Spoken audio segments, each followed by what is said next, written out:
माता दी, आज हम आप लोगों के लिए लेकर आए हैं माया जाल में फंसे नारद जी की कथा। आशा करती हूँ आप लोगों को बहुत अच्छी लगेगी। अगर अच्छी लगे तो लाइक शेयर ज़रूर करें, सब्सक्राइब ज़रूर करें, बेल आइकन ज़रूर दबाएं, जिससे आपको अगली कथाएं सबसे पहले आपके पास आ जाएंगे। तो चलिए शुरू करते हैं। एक बार नारद जी को यह अभिमान हो गया कि उनसे बढ़कर इस पृथ्वी पर कोई दूसरा भगवान विष्णु का भक्त नहीं है। उनका व्यवहार भी इस भावना से प्रेरित होकर कुछ बदलने लगा। वे भगवान के गुणों का गान करने के साथ साथ अपने सेवा कार्य का भी वर्णन करने लगे। भगवान से कोई बात छुपी थोड़ी ही रहती है। उन्हें तुरंत इस बात का पता चल गया। वे अपने भक्त का पतन भला कैसे देख सकते थे। इसलिए उन्होंने नारद को इस दुष्प्रवृत्ति से बचाने का निर्णय किया। एक दिन नारद जी और भगवान विष्णु साथ साथ वन में जा रहे थे। अचानक विष्णु जी एक वृक्ष के नीचे थक कर बैठ गए और बोले, भाई नारद जी, हम तो थक गए हैं, प्यास भी लगी है, कहीं से पानी मिल जाए तो लाओ, हमसे तो प्यास के मारे चला नहीं जा रहा। यह सुनकर नारद जी तुरंत सावधान हो गए। उनके होते हुए भगवान भला प्यासे रहे। वे बोले, भगवान अभी लाया, आप थोड़ी देर प्रतीक्षा करें। नारद जी एक और दौड़ लिए। उनके जाते ही भगवान मुस्कुराए और अपनी माया को नारद जी को सत्य के मार्ग पर लाने का आदेश दिया। माया शुरू हो गई।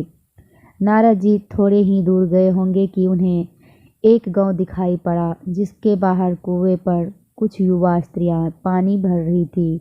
कुएं के पास जब वे पहुंचे तो एक कन्या को देखकर अपनी सुध-बुध खो बैठे, बस उसे ही निहारने लगे। वह यह भूल गए कि भगवान के लिए पानी लाने आए थे। कन्या भी नारद जी की भावना समझ गई। वह जल्दी जल्दी जल से घड़ा भरकर अपनी सहेलियों को पीछे छोड़कर घर की ओर लपकी। नारद जी भी उसके पीछे जो हो लिए। कन्या तो घर के अंदर चली गई, लेकिन नारद जी ने द्वार पर खड़े होकर नारायण नारायण का अलख जगाया।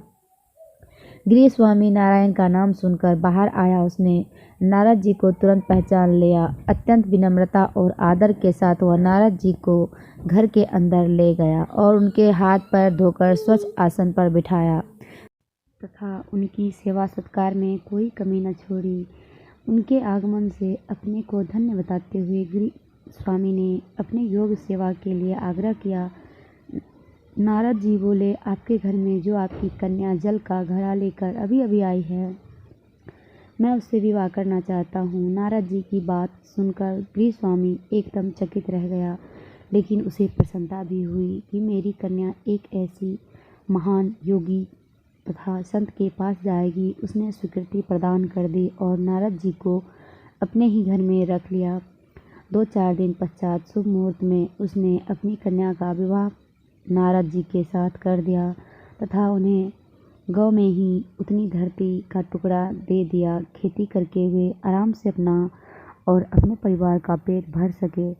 अब नारद जी बिना की एक खुट्टी पर तंगी रहती, जिसकी ओर उनका ध्यान बहुत कम जाता। अपनी पत्नी के आगे नारायण को वो भूल गए। दिन भर खेती में लगे रहते, कभी हल चलाते, कभी पानी देते, कभी बीज बोते तो कभी निराई गुड़ाई करते। जैसे जैसे पौधे बढ़ते उनकी प्रसन्नता का पारावार न रहता। पहले हर वर्ष पकती कश्ती अनाज से उनके कोठार भर जाते। नारद जी गांव के एक संपन्न किसान माने जाने लगे। वर्ष दर वर्ष बीतते चले गए और नारद जी की गृहस्थी भी बढ़ती चली गई। 3-4 लड़के लड़कियां भी हो गए। अब नारद जी को एक क्षण की भी फुर्सत नहीं मिलती थी। वे हर समय बच्चों के पालन पोषण तथा पढ़ाई लिखाई में लगे रहते, रवा खेत में काम करते रहते थे। अचानक एक बार तेज बारिश हुई, जिसने कि दिनों तक बंद होने का नाम ही नहीं लिया। बादलों की गरज और बिजली की कड़क ने सबके हृदय में भय उत्पन्न कर दिया। मूसलाधार वर्षा ने गांव के पास बहने वाली नदी में बाढ़ की स्थिति पैदा कर दी। चारों ओर पानी ही पानी फैला गया। कच्चे पक्के सभी मकान ढहने लगे। घर का सामान बह गया। पशु भी डूब गए। उनके व्यक्ति मर गए। गांव में त्राही त्राही मच गई। नारद अब क्या करे। उन्होंने भी घर में जो थोड़ा कीमती सामान बचा था उसकी गठरी बांध दी और अपनी पत्नी तथा बच्चों को लेकर जान बचाने के लिए पानी में से होते हुए बाहर निकलने लगे। नारद जी बगल में गठरी थामे एक हाथ से एक बच्चे को पकड़े और दूसरे हाथ से अपनी पत्नी को संभाले हुए थे। पत्नी भी एक बच्चे को गोद में और एक का हाथ पकड़े धीरे धीरे आगे बढ़ने लगी। पानी का बहाव अत्यंत तेज था तथा यह भी पता नहीं चलता था कि कहाँ गड्ढा है और कहाँ टीला। अचानक नारद जी ने ठोकर खाई और गठरी बगल से निकलकर बह गई। नारद जी गठरी कैसे पकड़ते? दोनों हाथ तो घिरे थे। मन महसूस कर सोचा फिर कमा लेंगे। कुछ दूर जाने पर पत्नी एक गड्ढे में गिर पड़ी और गोद का बच्चा छूटकर बह गया। पत्नी बहुत रोई, लेकिन क्या हो सकता था। धीरे धीरे और दो बच्चे भी पानी में बह गए। उन्होंने बहुत कोशिश की बचाने की, लेकिन कुछ न हो सका। दोनों पति पत्नी बड़े दुखी होते, रोते कलपते, एक दूसरे को सांत्वना देते, कोई ऊंची जगह ढूंढ रहे। एक जगह आगे चलकर दोनों एक गड्ढे में समा गए। नारद जी तो किसी प्रकार गड्ढे में से निकल आए, मगर उनकी पत्नी का पता कहीं नहीं चला। बहुत देर तक नारद जी उसे इधर उधर दूर दूर तक ढूंढते रहे, लेकिन व्यर्थ। रोते रट उनका बुरा हाल था।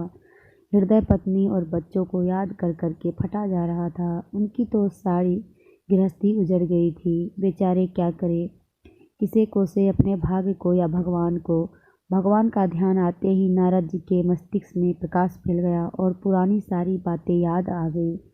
वे किस लिए आए थे और कहाँ आ गए। ओहो, भगवान विष्णु तो उनकी प्रतीक्षा कर रहे होंगे।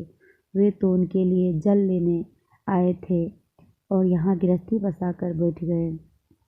वर्षों बीत गए गृहस्थी को बसाने में और फिर सब नष्ट हो गया। क्या भगवान अब मेरी प्रतीक्षा में उसी वृक्ष के नीचे बैठे होंगे?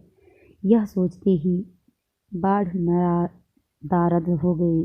गौ ध्यान हो गया। वे तो घने वन में खड़े थे। नारद जी पछताते और शर्माते हुए दौड़े। देखा कुछ ही दूर पर उसी वृक्ष के नीचे भगवान लेटे हैं। नारद जी को देखते ही उठ बैठे और बोले, अरे नारद, कहाँ चले गए थे? बड़ी देर लगा दी, पानी लाए या नहीं? नारद जी भगवान के चरण पकड़कर बैठ गए और लगे आंसू बहाने। उनके मुख से एक बोल भी नहीं फूटा। भगवान मुस्कुराए और बोले, तुम अभी तो गए थे, कुछ अधिक देर थोड़े ही हुए हैं। लेकिन नारद जी को लगा था कि वर्षों बीत गए। अब उनकी समझ में आया यह सब भगवान की माया थी, जो उनके अभिमान को चूर चूर करने के लिए पैदा हुई थी। वे सोचने लगे, उन्हें बड़ा घमंड था कि उनसे बढ़कर त्रिलोक में दूसरा कोई भक्त नहीं है। लेकिन एक स्त्री को देखकर वे भगवान को भूल गए।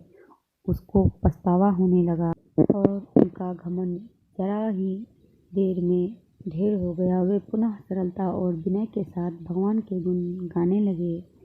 ध्यान से सुनने के लिए धन्यवाद। जय माता दी।